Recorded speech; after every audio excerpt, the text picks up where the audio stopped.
Hello, good morning everyone. In the first part video of class 8 science metal and non-metal chapter, we had seen the various physical properties of metals and non-metals. Today I will just revise those properties in short. I will just revise them. For example, we had seen that in metals they are mostly solid except mercury, which is liquid at room temperature, and non-metals they are solid, liquid and gases, and the only one liquid non-metal is bromine. Then we had seen about the lustrous, that metals are lustrous, non-metals are non-lustrous except diamond and iodine and graphite. Then we had seen about the brittleness, that metals are usually malleable but non-metals are non-malleable, they are brittle. We had seen metals are ductile in nature, here non-metals are non-ductile. We had seen that metals are good conductors of heat. Here we will see that non-metals are poor conductors of heat except graphite. Achha, one more thing, in metal also we will see lead, it is a poor conductor. Then we had seen that metals are good conductor of electricity, but non-metals they are poor conductors or bad conductors of electricity except graphite. We had seen metals are sonorous and non-metals are non-sonorous. Metals have got high tensile strength and non-metals have got low tensile strength. Metals have got high melting and boiling point except sodium and potassium, because we had seen that metals are hard except sodium and potassium, they can be cut with knife. But non-metals they have got low melting point and boiling point except graphite. And when we see about density, then metals have high density except sodium and potassium, but non-metals they have got low density. These all properties we had seen in the last video part 1. If any one of you have not seen, I have given the link in the description. You can go there down and you can see that video. Now we will start the next part of our chapter. Physical properties we have completed. Now we will see the chemical properties. In chemical properties, in chemical behavior of metals and non-metals, what we will see, first we will talk about metals. Metals, most of the metals, they undergo similar kind of reaction. The vigor with which they react is not the same. All the metals, they show similar kind of reaction, but the vigorous with which they react is not the same. Why? Because some are more reactive, others are less reactive. And because of that, our scientists have prepared a series of metals in which they have arranged the metals in decreasing order of their reactivity, and we call that series as reactivity series of metals or the activity series of metals. In the activity series of metals, the metals have been arranged in decreasing order of their reactivity. The most reactive one, the highly reactive one, is placed on the top. See, in your book it has been given, this series has been given but it does not contain almost all. There is a revised series that is having potassium, sodium, calcium, magnesium, aluminium, zinc, iron, nickel, tin, hydrogen, copper, silver, copper, mercury, silver, gold, and platinum. Here few are missing. In this series we will see few are missing. So you can see another. I am writing here PSC magnetal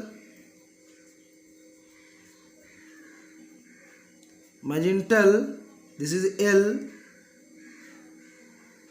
L, magnetal H CmSgP.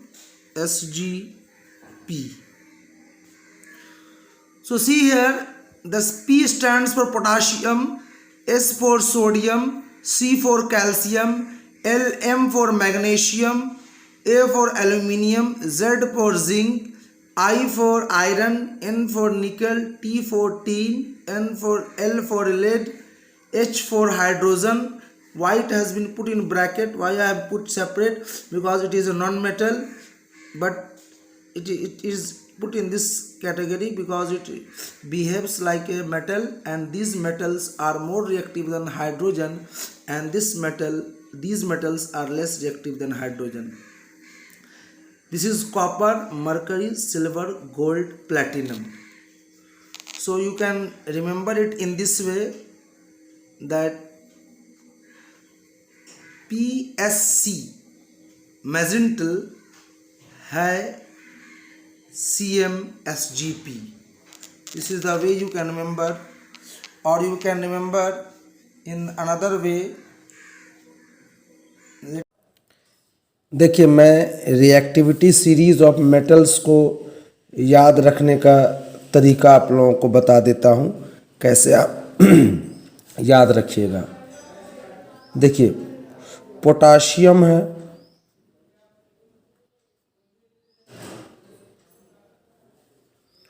Sodium है,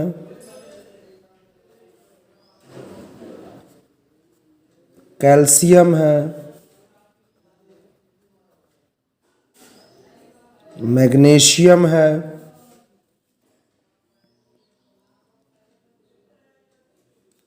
aluminium है,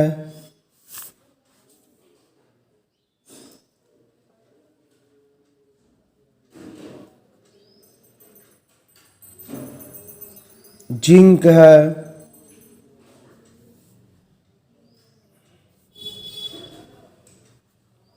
iron है, tin है, lead है, hydrogen है, copper है, silver है, gold है। तो आप इस तरह से इसको लिखेंगे कि प्लीज स्टॉप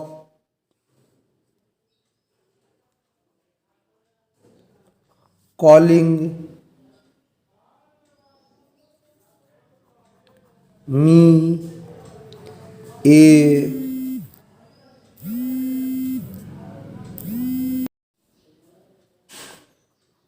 जेब्रा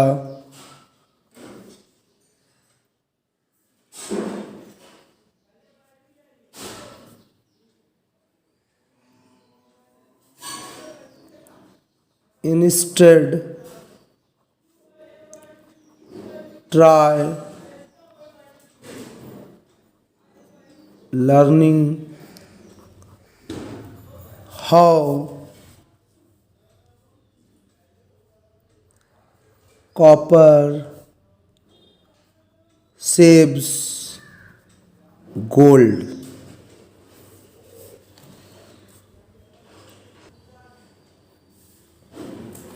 देखिए याद रखिएगा, पी से पोटासियम होता है, यहाँ प्लीज़। सोडियम एस से होता है स्टॉप। कैल्शियम सी ए होता है कॉलिंग। मैग्नीशियम एम से होता है मी का एम। एल्युमिनियम का ए। जेब्रा का जेड जिंक। उसके बाद आपका हो गया आयरन का आई, इंस्टेड का आई। टीन का टी ट्राई। लेड का एल ई, यहाँ लर्निंग का एल ई लीजिए। उसके बाद हाइड्रोजन का एच, यहाँ हाउ का एच लीजिए। फिर यहाँ कॉपर का पूरा नाम, कॉपर का पूरा नाम। सेप सिल्वर के लिए एस, यहाँ एस, ये गोल्ड पूरा पूरा। तो ये सब जो है P S C A M A Z I T L E H C O S gold, ये सब सिंबल नहीं है, ये सब सिर्फ मैं याद रखने का तरीका बता रहा हूँ। सिंबल तो आप लोग जानते हैं, पोटाशियम का के, सोडियम का Na, कैल्शियम का Ca, मैग्नीशियम का Mg, एल्युमिनियम का Al, जिंक का Zn, आयरन का Fe, टीन का Sn, लेड का Pb, हाइड्रोजन का H, कॉपर का Cu, सिल्वर का Ag और गोल्ड का Au। अब जो है आगे आप ये देखेंगे कि ऊपर में जो सबसे ऊपर है वो मोस्ट रिएक्टिव है और नीचे जो है गोल्ड लीस्ट रिएक्टिव है। इस तरह से आप लोग याद रखेंगे कि रिएक्टिविटी सीरीज जो है ऊपर से कि नीचे की तरफ डिक्रीज करता है। यहाँ मोस्ट रिएक्टिव है, यहाँ लीस्ट रिएक्टिव है, यहाँ जो है लीस्ट रिएक्टिव है।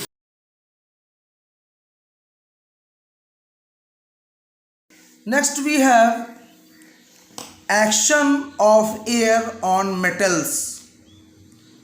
How do metals react in air? All of us know that around us there is air. We live on earth and we have got an atmosphere around us, and in this atmosphere the composition of the air is 78% nitrogen, 21% oxygen, 0.03 to 0.04% carbon dioxide. Then other gases are also there, water vapor is also there.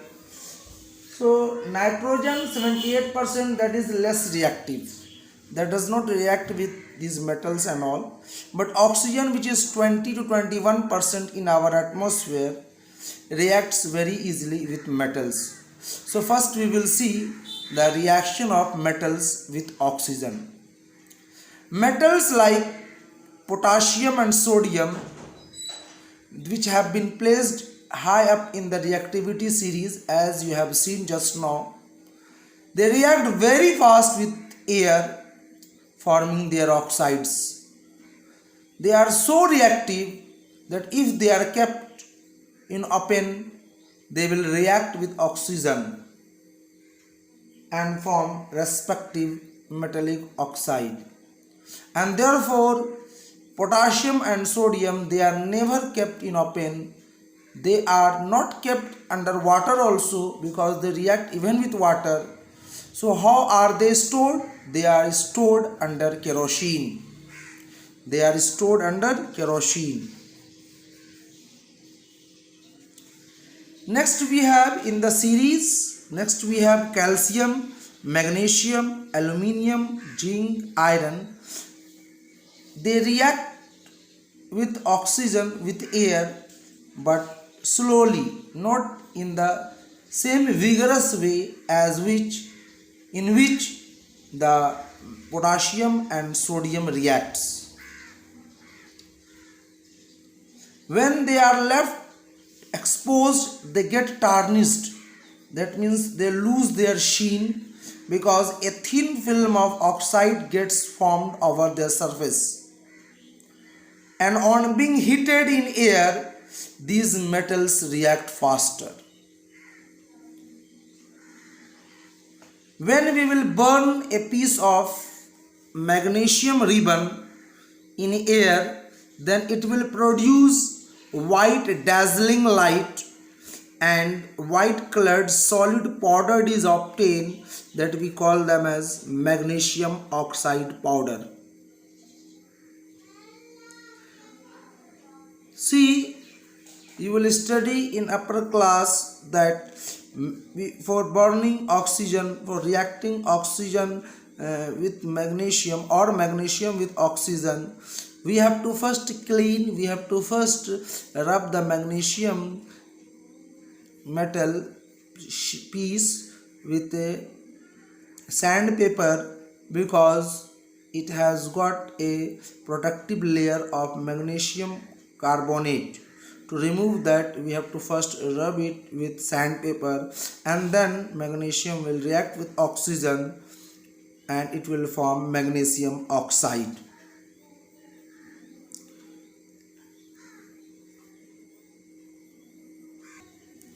Here in your book it has been given about just magnesium, but try to understand that almost all metals react with oxygen to form respective metallic oxide. For example, zinc will react with oxygen to form zinc oxide. Then you have copper will react with oxygen to form copper oxide. Sodium will react with oxygen to form sodium oxide. Aluminium will react with oxygen to form aluminium oxide, and many more in detail you will study in class 10 metal and non-metal chapter again.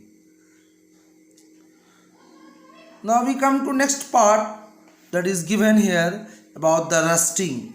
For the rusting of iron to take place, three conditions are necessary. You have studied in class 6 or 7. The first is the iron itself, then the presence of moisture and presence of oxygen. If either of these will be absent, then what will happen? Rusting will not take place. And the formula of rust is Fe2O3.XH2O. Why here X is written? Why no number has been given? Because this X means the number of water molecule may vary. And rust is also known as hydrated oxide. See, again I am telling that metals react with oxygen, they undergo corrosion, they undergo oxidation, that is called corrosion. But in iron case, especially a special name has been given, that is called rusting. That means rusting does not take place in other metals. Other metals, when they react with water, when they react with oxygen, then they undergo corrosion. But when iron react with oxygen, when they react with water, then what happen? They undergo rusting. And rusting, all of us have seen. If we have got in our house some iron grills, gate, window, etc., then what we see, if they are exposed to the rainwater or water, every day we do washing and we don't paint them. Even if we paint them, when the paint gets removed, then that iron gets rusted and a thin layer gets fallen down after weeks, months and years. And after so many years, that iron gate or the grill gets rusted so much that they become thinner and thinner and they may even break. So when we were seeing about the reaction of metals with oxygen, so we saw that potassium and sodium, they get reacted with oxygen, they react with oxygen even when exposed, and therefore they are kept under kerosene. Then we will see that the other metals, calcium, magnesium, aluminium, zinc, iron, they react slowly. Then next one, the lead, copper, mercury, silver, they do not react, or they react very less. No, or we can say very very slowly they react with oxygen.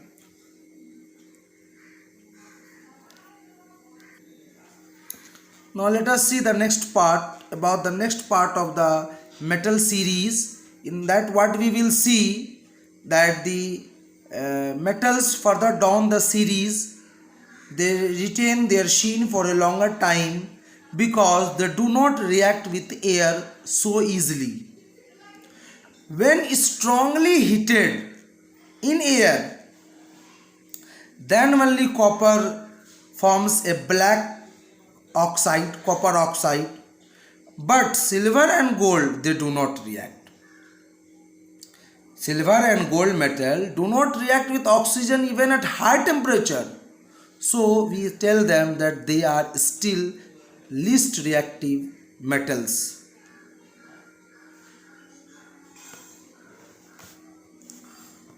About the corrosion they have given here, we have already seen about the corrosion. I have already explained you. Let us see in the book what they say. When the chemical action of the air is prolonged beyond tarnishing, the compound forms slowly eat away the metal. This is called corrosion. So I told you about the corrosion, that corrosion is the damaging of the metal. The metals get damaged when they undergo oxidation. When metals react with oxygen, when the metals react with water, with oxygen, then they get corroded, and this slowly eating away of the metal is known as corrosion. And rusting of iron is the special name given in case of corrosion of iron. Other metals like magnesium, aluminium, zinc, copper, they also get corroded, but our prolonged action of air. And copper forms a green solid on its surface, whereas the others except iron forms grayish white solids. So these are all points you must remember. Now we will see the next part, displacement of one metal by another metal. So as we have seen in the reactivity series of metal, that the more reactive metals are placed on the top and the reactivity decreases, that means the less reactive metal are placed at the bottom after that. And then what we will see, that the one which is placed on the top is so reactive that it can displace all the metals in from their compounds. So we will see here that a more reactive element displaces a less reactive element from the compound of in solution. For example, let us try to understand in this way. For example, we have a copper sulfate solution. That means copper is in solution form. Copper is in the compound form in aqueous solution, copper sulfate, and we have zinc. See here, zinc is here, it is more reactive, and here copper is here less reactive below zinc.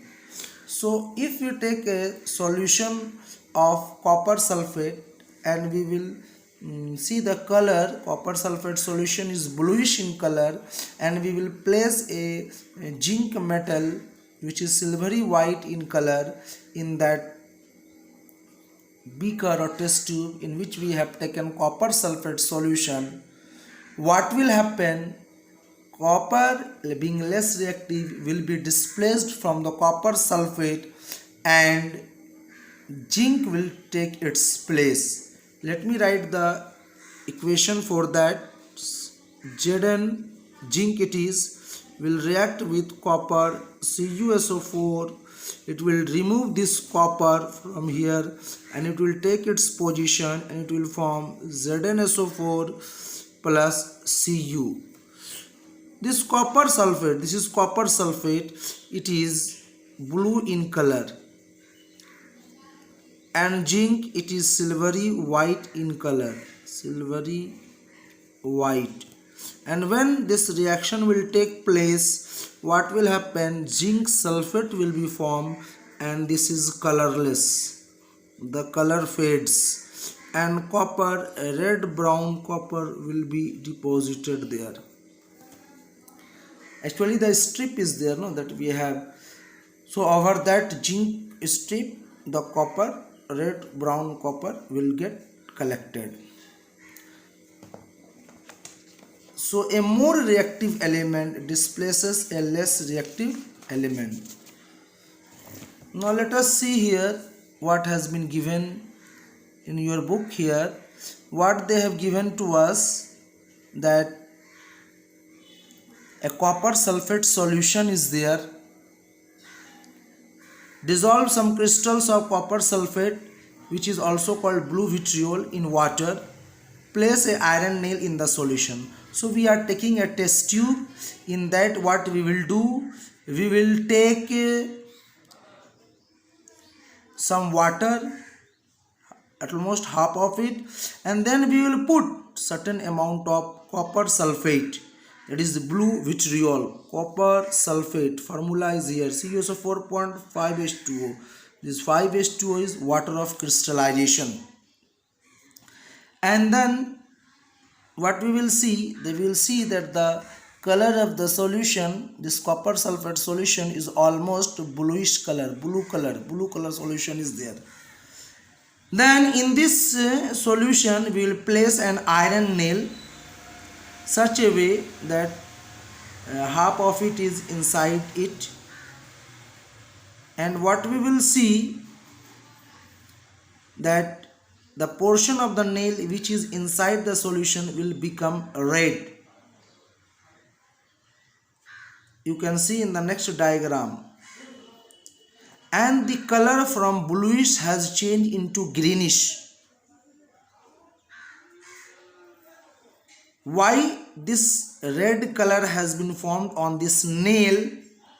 Because copper got deposited on this nail. See the reaction here. Iron is more reactive. In this last page, do you remember? Iron being on the top, copper being bottom. So iron is more reactive, copper is less reactive. So what happened? This iron, which is gray in color, will displace copper from this copper sulfate solution and will form copper, red brown color copper, and then ferrous sulfate is formed, iron sulfate is formed green colored. So this is green color, and this is the copper which got collected on the iron nail. So I hope you all understood that a more reactive element displaces a less reactive element from its solution. And you will study in upper class 10 that such type of reaction is called displacement reaction. We are told to do more activities, that we can repeat this activity using a magnesium or aluminium instead of a nail, and in all the cases copper will be deposited, but the color will be different for different type of metals that we take. And what will be the color? It will be usually colorless. Why colorless? Because magnesium sulfate and aluminium sulfate are also colorless.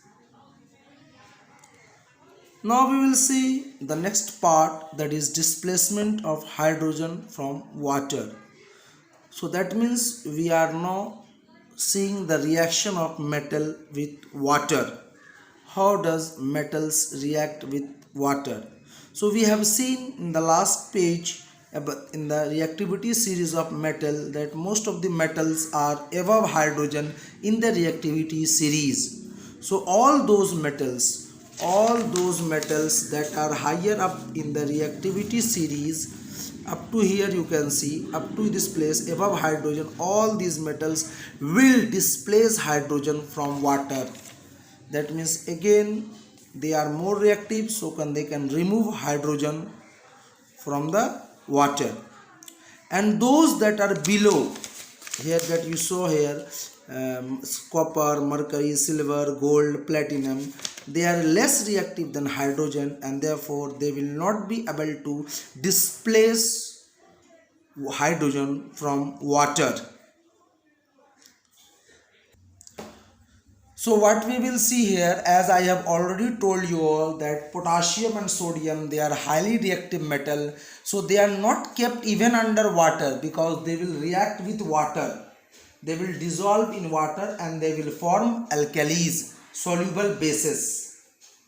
So we must understand here, we must conclude here that metals react with water to form metal oxide and hydrogen gas, or they form metal hydroxide and hydrogen gas. As you can see here, sodium reacts with water to form sodium hydroxide and hydrogen. Similarly, magnesium reacts with water to form magnesium oxide and hydrogen. That's why I told you that when metals react with water, either they will form their respective hydroxide, metal hydroxide and hydrogen gas, or metal oxide and hydrogen gas. All metals do not react with water in the same way. We saw potassium, sodium, they react very vigorously. Then what we will see, that the calcium, magnesium, they react with cold water. Magnesium and calcium, they react with cold water. Then the next we saw in the series, calcium and magnesium we saw here. Next we saw aluminium, zinc, iron. They do not react even with cold water or hot water. They do not react even with cold water or with hot water. Then how do they react? They react with steam. They react with steam, vapor form of the water, gaseous form of the water. And other metals that we saw below, that means copper, silver, gold, they do not react even with water. See, in this activity we have been shown here about the reaction of magnesium, because I told you that metals like magnesium, they do not react with cold water. Then how do they react? Magnesium react with hot water and they react faster, but with steam they react vigorously. Next we have, in this figure we have been shown here that boiling water is being there.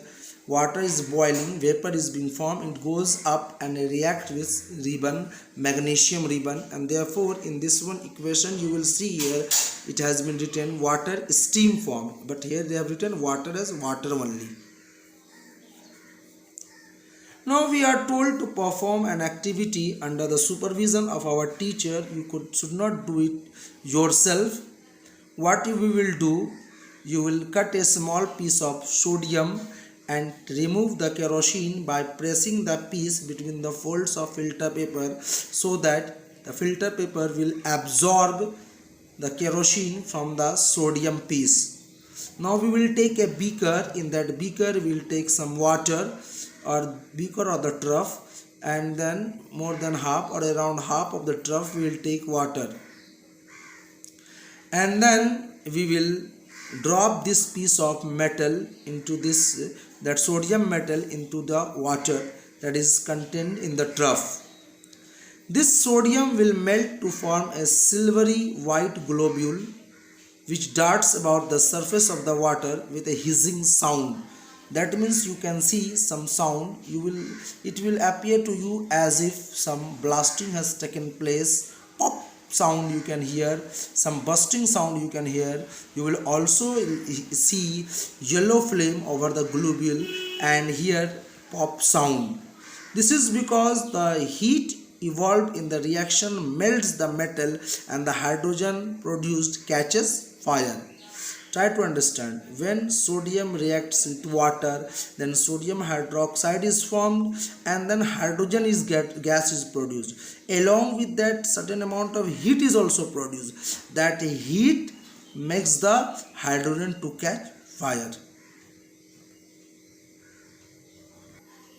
And when this reaction is over, what you will do, you will bring a red litmus paper and put it inside this water, what you will see that the red litmus paper turns blue. Why it has turned blue?